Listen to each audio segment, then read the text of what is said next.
to learn the business first of all, and then to go marketing and try to find some UK customers. Okay, so I know that you guys are in your early stages of your textile careers, and the aim of today is to try to give you an understanding of the products that you're wearing, from the raw cotton right through to going into the boxes before they go to the shops, how that process is followed, okay, and what parts of that process, what's involved at each stage, because I'm sure that not everybody appreciates when they go to the shops, and it could be Primark or Giorgio Armani, makes no difference. It's a huge process to make one t-shirt, particularly in the UK, because I've got customers from Germany, from Denmark, France, UK, Spain,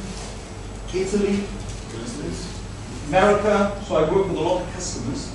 The UK is probably, the most, when I say the most difficult country to work with, for standards and procedures, okay, and everything from there, the health and safety, all that, which is good for, you know, the human rights and those in government.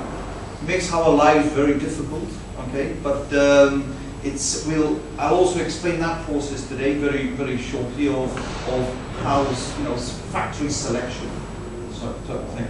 And the factory we're going to visit today is, Mehmet is the general manager, yeah, and we've worked together for 10 years.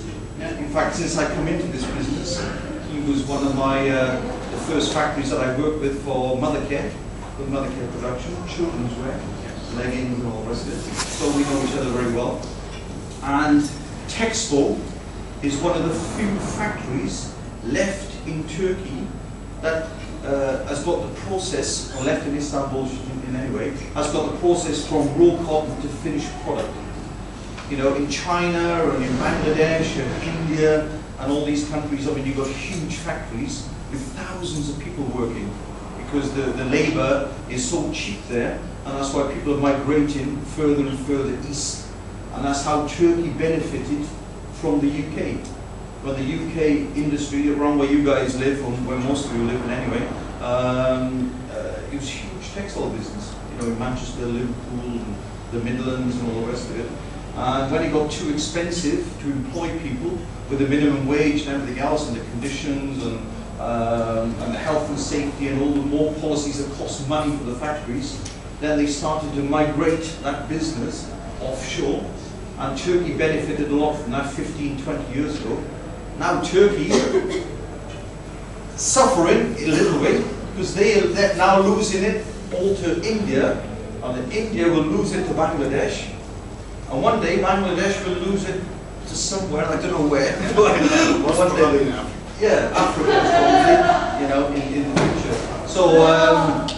So what we got in Turkey here is the factories that's doing well is the factories that's got the design as well. Yeah, the design input, and that's what's keeping Turkey alive. I mean, my business grew from 2008 to 2009. It grew 21% in Turkey, you know, which is great. And it's because we understood very quickly 3 or 4 years ago that if we didn't have a design facility to sell product to the European market, then we would die. You know, because if you buy a t-shirt in Turkey, it costs, say, £2.50. Yeah, sorry, £3.50. You go to Bangladesh, you get the same t-shirt for £1.50. Yeah, but you can get it from Turkey in 4 weeks or 5 weeks.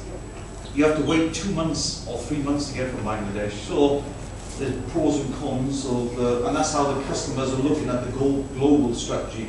And my business, even though I've only been in textiles for 10 years, 7 years ago I went to Bangladesh and set up a business in Bangladesh, and now we have 2 offices there as well. We have a joint venture with Mother Care in Bangladesh, plus we have another office with all the other customers. Same thing in India 4 years ago, Pakistan, we also got China and Indonesia. So understanding the global side of the business is very important. But like Maria explained to me, you know, the trip is really to see a process of, you know, of a t-shirt or a garment going through, and what we offer from Turkey. So we'll start off here today. Yeah, we'll have some tea in a minute. Now in a minute. That's Welsh, isn't it? We'll have some tea now in a minute. And then we'll go on to a print house. Is it print house first or embroidery? We will go first embroidery, then after. Okay. So we'll see here how these garments, yeah, around, how they're produced, and then we're going to go to an embroidery house, yeah, and then we're going to go to a print house. Okay. Do you all understand what embroidery house is? Print house and all the rest of it. Okay.